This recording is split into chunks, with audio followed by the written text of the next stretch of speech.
الحمد لله وكفى وسلام على عباده الذين اصطفى لا سيما على سيد الرسل وخاتم الأنبياء وعلى آله وصحبه ومن بهديه مهتدى. أما بعد فأعوذ بالله من الشيطان الرجيم. بسم الله الرحمن الرحيم. فأما من أوتي كتابه بيمينه فيقول هاؤم اقرءوا كتابيه. صدق الله العظيم.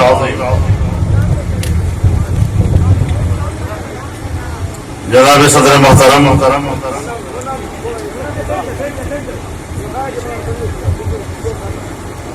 اسٹیج پر موجود اس علاقے کے عمائدین، حضرات علماء کرام،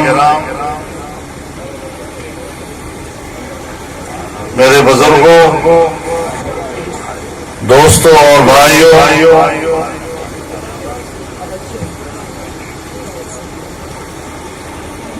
آپ حضرات نے جس محبت، جس گرمجوشی اور جس جذبے سے ہمیں یہاں خوش آمدید کہا ہے، میں دل کی گہرائیوں سے آپ کا شکر گزار ہوں۔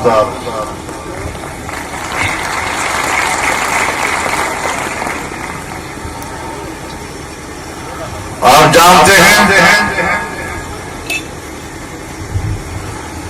کہ پوری قوم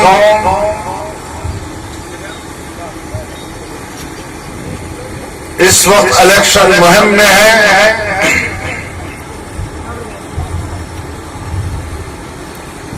اور قوم نے ایک بار پھر فیصلہ کرنا ہے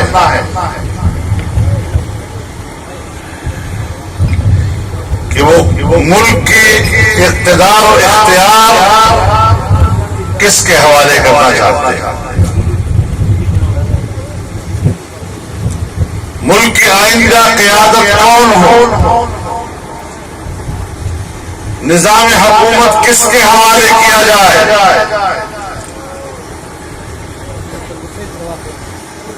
ظاہر ہے یہی اس کا نتیجہ ہوگا۔ اور اگر آپ کے ووٹ نے اس ملک کے لیے نئی قیادت کو چننا ہے، آپ کے اس ووٹ نے نئے بااختیار لوگوں کو چننا ہے، اسی سے آپ اپنے ووٹ کی اہمیت کا اندازہ لگا۔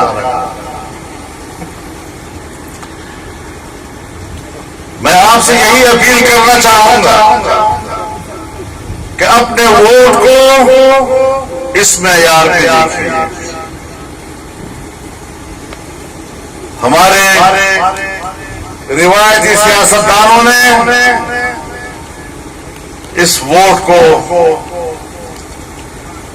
پرچون کا بازار بنایا ہوا ہے۔ اس ووٹ کی قیمت کیا ہے؟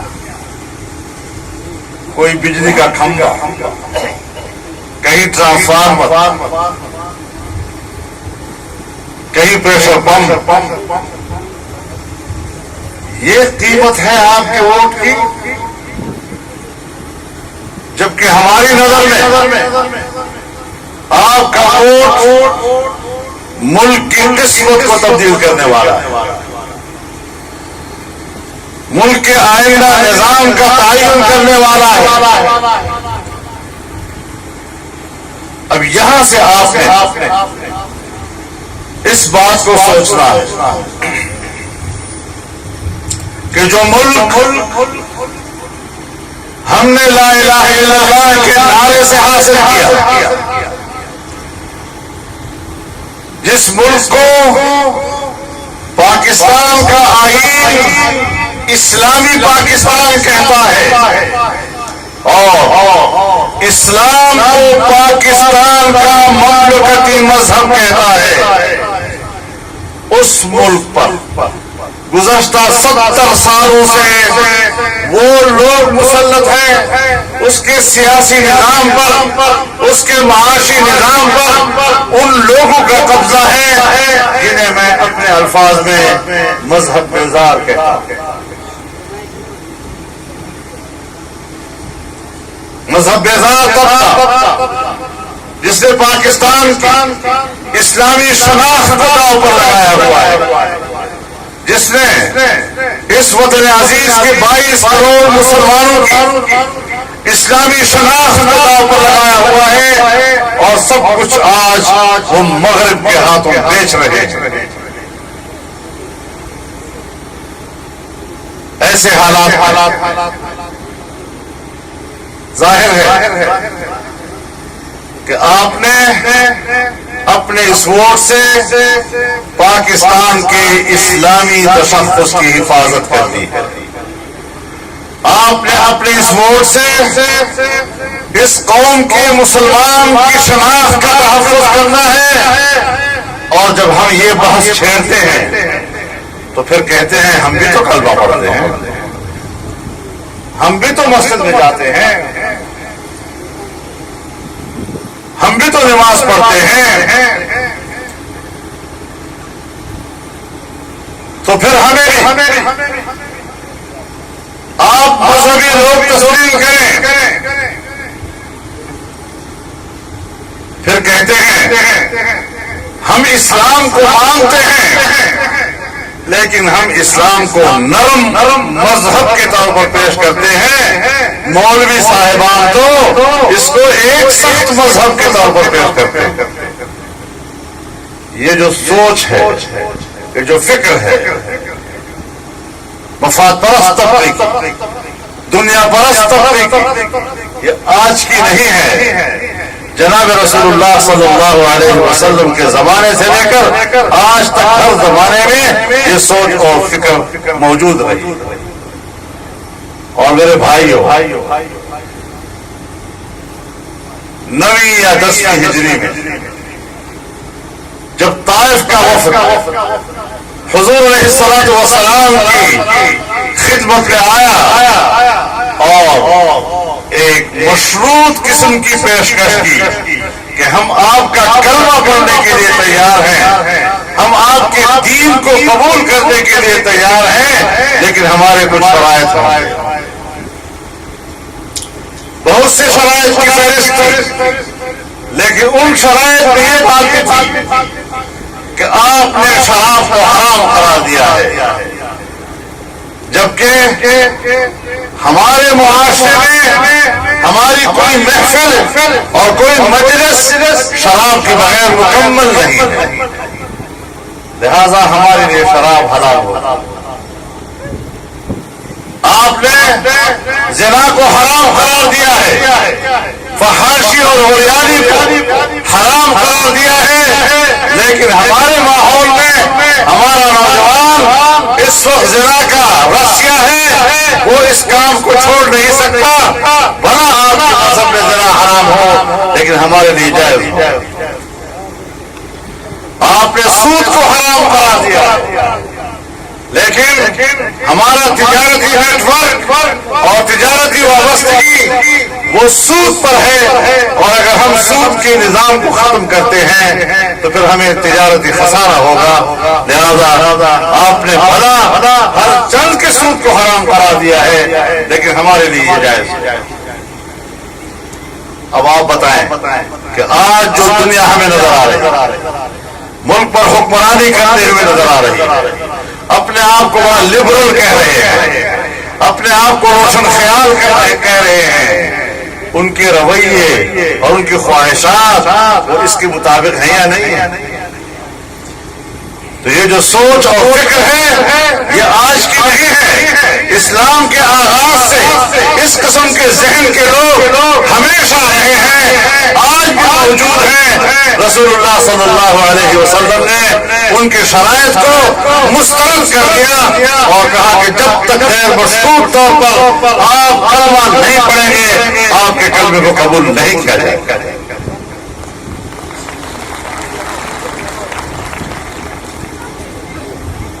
آج ہم رسول اللہ صلی اللہ علیہ وسلم کی اطاعت میں اس ملک کو ایک کامل اسلامی مملکت بنانے کا نظریہ رکھتے ہیں، اور جو لوگ اپنے آپ کو روشن خیال کہتے ہیں وہ کہتے ہیں ہمیں پاکستان چاہیے، ایسا اسلامی پاکستان کہ جس میں شراب پر بھی اعتراض نہ ہو، جس میں فحاشی و عیاری بھی حلال ہو، اور جس میں سود کا کاروبار بھی حلال ہو۔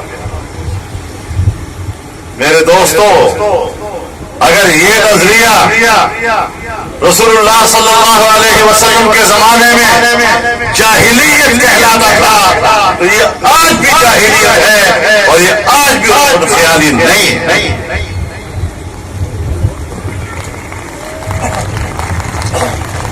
میرے محترم دوستو، ایسی صورتحال میں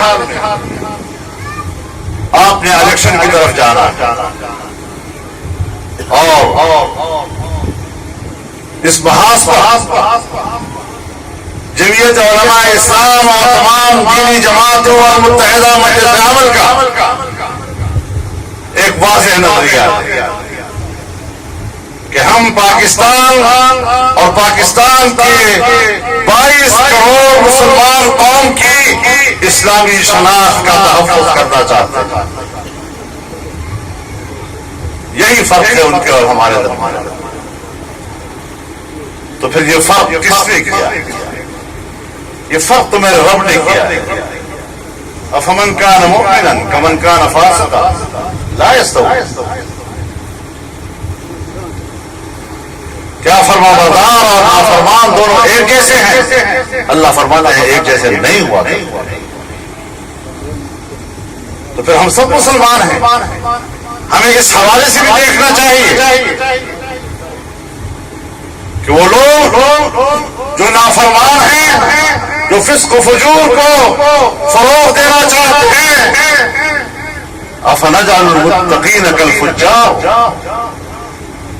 کیا ہم تقویدار لوگوں کو فاسق فاجر والے لوگوں کے ساتھ برابر قرار دیتے ہیں؟ جب ہم مسلمان ہیں اور اللہ کی کتاب پر ہمارا ایمان ہے اور وہ واضح طور پر اس کے درمیان فرق کا اعلان کرتا ہے، تو پھر ہمیں بھی واضح طور پر اپنا اللہ کے ساتھ وابستگی دکھانی چاہیے۔ یہ آپ کے ایمان کو، آپ کے ووٹ کو کاروبار سمجھتے ہیں۔ میرے دوستو، میں آپ کو آپ کے ووٹ کی حقیقت بتانا چاہتا ہوں۔ اپنے ووٹ کی حقیقت کو سمجھیے۔ ایک زمانہ تھا جب اقتدار پر قبضہ ہوتا تھا، فتوحات حاصل کی جاتی تھی تو تلوار سے جنگیں لڑی جاتی تھی، بندوق سے جنگیں لڑی جاتی تھی، توپ و تفنگ سے جنگیں لڑی جاتی تھی، اور اس ذریعے سے اقتدار تک لوگ پہنچتے تھے۔ آج وہ تلوار کی لڑائی، آج وہ بندوق کی لڑائی، آج وہ توپ اور ٹینک کی لڑائی، یہ آپ کے ووٹ کی پرچی پہ تبدیل ہو گئی۔ اب آپ کا ووٹ اور آپ کے ووٹ کی پرچی یہ آپ کی تلوار بھی ہے، یہ آپ کا بندوق بھی ہے، یہ آپ کا توپ بھی ہے، یہ آپ کی طاقت ہے۔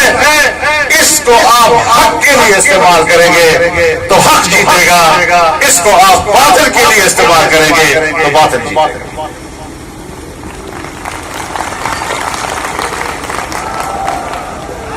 کون مسلمان ہوگا جو اپنے اس ووٹ کی پرچی کو حق کی تلوار بنانا چاہے اور مسلمان اپنے اختیار سے یہ تلوار یہ باطل کے لیے استعمال کرنا؟ کس کی جرأت ہو سکتی ہے؟ کلمہ گو کیسے سوچ سکتا ہے؟ کیسے آپ اس تلوار کو باطل کے لیے استعمال کریں گے؟ پھر یہ قوانین اور اس قسم کے لوگ جلسوں میں کھڑے ہو کر کہتے ہیں وہ بھی تو سیاست کرتے ہیں، کوئی سیاست کریں دیں تو اصل سیاست کریں دیں کوئی الیکشن لڑ جائیں تو اصل الیکشن لڑ جائیں اصل سارے ہک ہو جائیں کس طرح کہتے ہیں نہیں کہتے یہ سب ایک جیسے ہیں میں آپ کو ذرا پیچھے لے جانا چاہتا ہوں اگر عہد نبوی ہو خلافت راشدہ کا دور ہو لشکر اسلام بھی میدان میں لشکر کفار بھی میدان میں ان کے ہاتھ بھی تلوار ہے ان کے ہاتھ بھی تلوار ادھر بھی نیزہ ہے ادھر بھی نیزہ ہے ادھر بھی گھڑ سوار ہے ادھر بھی گھڑ سوار ہے ادھر بھی صفبندی ہو رہی ہے ادھر بھی صفبندی ہو رہی ہے اور دور سے یہ منظر دیکھنے والا کہے کہ یہ تو دونوں ایک جیسے ہیں آپ اس کی اجازت دیں گے آپ فوراً کہیں گے کہ ہاں دونوں طرف تلوار ہے لیکن ایک تلوار کے پیچھے حق عقیدہ ہے اور دوسرے تلوار کے پیچھے باطل عقیدہ ہے آج یہاں جب وہ جنگ ساری کی ساری ووٹ کی پرچی پہ آ گئی تو ہم نے واضح طور پر کہنا ہے کہ یہ پرچی حق کی پشپرا ہے یہ تلوار حق کے لیے استعمال ہوگی یہ ایک تقریر کی نمائندگی کرے گی یہ پیسے اور لالچ کی نمائندگی نہیں کرتے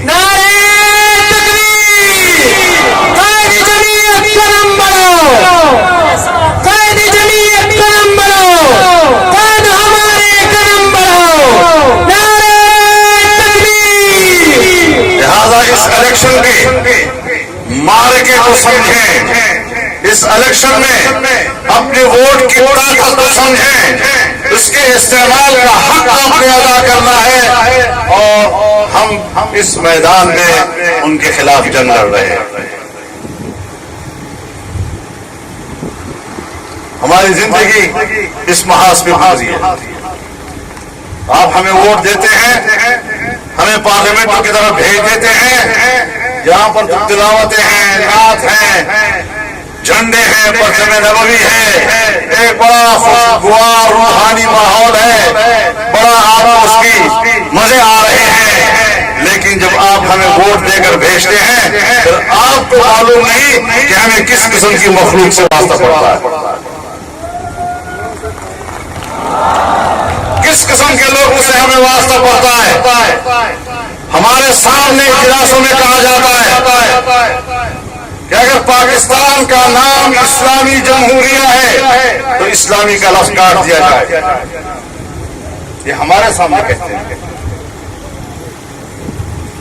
ہمارے سامنے وہ یہ بات کہتے ہیں کہ قرارداد مقاصد میں لکھا ہے کہ حاکمیت اللہ رب العالمین کی ہوگی کہتے ہیں اس کو ہٹا دو اللہ کی حاکمیت کو ہم نہیں مانتے جب آئین کہتا ہے کہ اسلام پاکستان کا مملکتی مذہب ہوگا تو کہتے ہیں مذہب کو سیاست و مملکت سے باہر کر دو اور مذہب کی وجہ سے فسادات ہیں یہ باتیں کرتے ہیں ہم نے ان سے کہا کہ اگر قرآن و حدیث نہیں ہے تو پھر حلال حرام کا فیصلہ کیسے کریں تو انہوں نے کہا کہ لوگ جس طرح کی خواہش رکھیں گے وہ حلال ہوگا اور لوگ جس طرح کی چیزوں کو پسند نہیں کریں گے وہ حرام ہوگا تو میں نے کہا اگر لوگوں نے کہہ دیا کہ مرد کے مرد سے شادی ہو تو پھر کیا ہوگا تو انہوں نے کہا کہ پھر وہ حلال ہوگا اس قسم کی مخلوق سے ہمیں واسطہ پڑتا ہے لیکن آپ کی دعائیں ہیں ہم نے آپ کی امانت کو امانت کے ساتھ استعمال کیا اس میں خیانت نہیں کی اور ایک دفعہ بھی اسلامی ہو وہ ہم سے تبدیل نہیں کرا سکے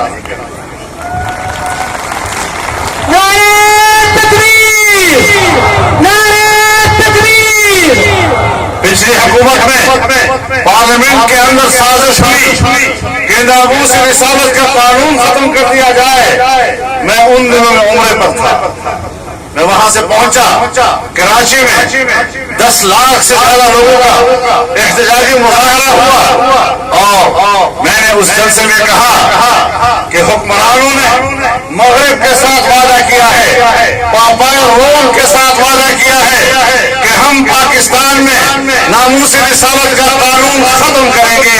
میں نے کہا میں بھی تازہ مدینے سے آیا ہوں, میں نے بھی روزہ اطہر پر آقائے دو عالم کے ساتھ عہد کیا ہے کہ آپ کے ناموس کا قانون ختم نہیں ہونے دیں گے.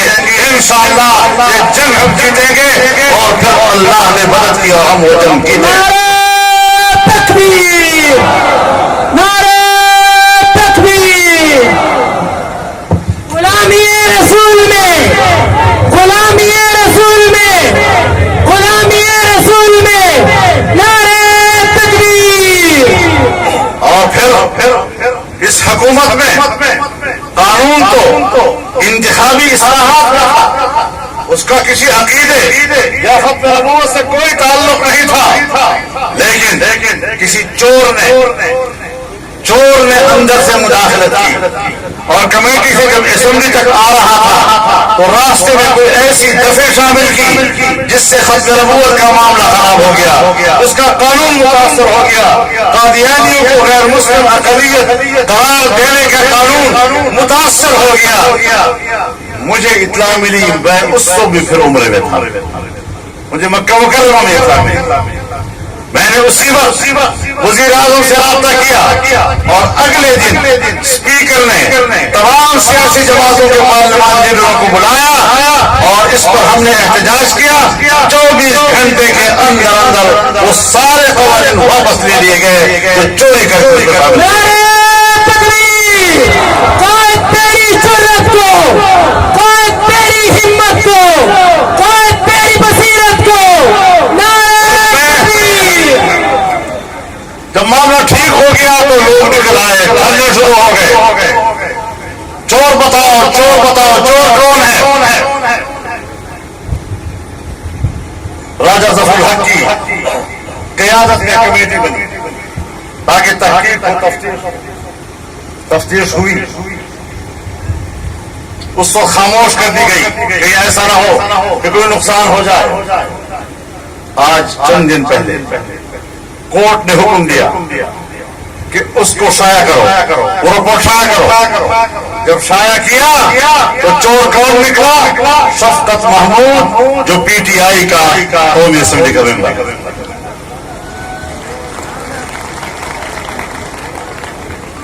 انوشا رحمان کا نام لیا گیا, ابھی وہ خاموش ہے, کوئی بات نہیں کر رہی. لیکن قیادت نے اس وقت بھی کہہ دیا تھا کہ کہاں سے ہو گیا. اس نے ترمیم بھی پیش کی, ہمارے کہنے بھی پیش کی. ہماری ترمیم 2-4 ووٹوں سے فیل ہو گئی, اس لیے پیپلز پارٹی اور پی ٹی آئی نے ہماری ترمیم کے خلاف ووٹ دیا اور وہ چوری جو ہے اپنی جگہ پر قائم رہی. پھر قومی اسمبلی میں آیا, پھر اس کے بعد دوبارہ جھگڑا ہوا اور ہم اس میں کامیاب ہوئے. لیکن شفقت محمود خاموش نہیں رہا ہے. شفقت محمود نے کہا ہاں یہ میں نے کیا ہے, لیکن میں نے اپنے لیڈر عمران خان کے مشورے سے کیا. یہودیوں کا جو یار ہے, یہودیوں کا جو یار ہے. اب میں بتانا چاہتا ہوں, جب پاکستان تحریک انصاف بنا تھا اس وقت ان کا ایک وفد احمدیہ فرقے یا قادیانیوں کے فرقے کے سربراہ کے پاس گیا کہ آپ کی ہمیں مدد چاہیے اور آپ کے خلاف جو غیر مسلم کا فتویٰ لگایا گیا ہے ہم اس قانون کو ختم کریں گے. یہ جو اس وقت چوری کی انہوں نے, یہ در حقیقت ان کے ساتھ اس وعدے کو پورا دفاع کرنا چاہتے ہے. اب ہم کیا کریں؟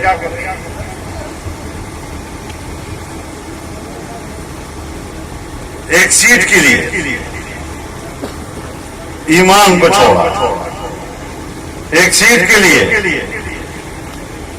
ایک ٹکٹ کے لیے پارٹی چھوڑ.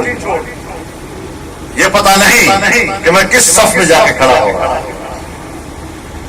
یہ تو ایسا ہی ہے جیسے مسجد سے آپ پتھر اٹھا لیں اور کسی بیت الخلا میں لگا.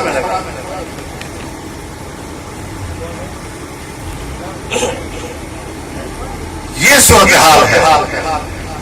وفاداریاں تبدیل کی جاتی ہیں اپنے دنیوی مقاصد کے لیے.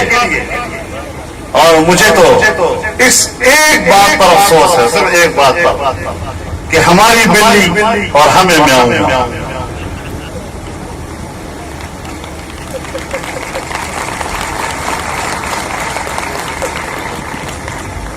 میرے دوستوں اور میرے بھائیوں، ہم نے عقیدے اور نظریے کے محاذ پر تھوڑی سی تعداد کے ساتھ صحیح، لیکن پارلیمنٹ میں جنگ لڑی ہے اور ہم نے وہ جنگ ہمیشہ جیتی ہے اللہ کے فضل و کرم سے.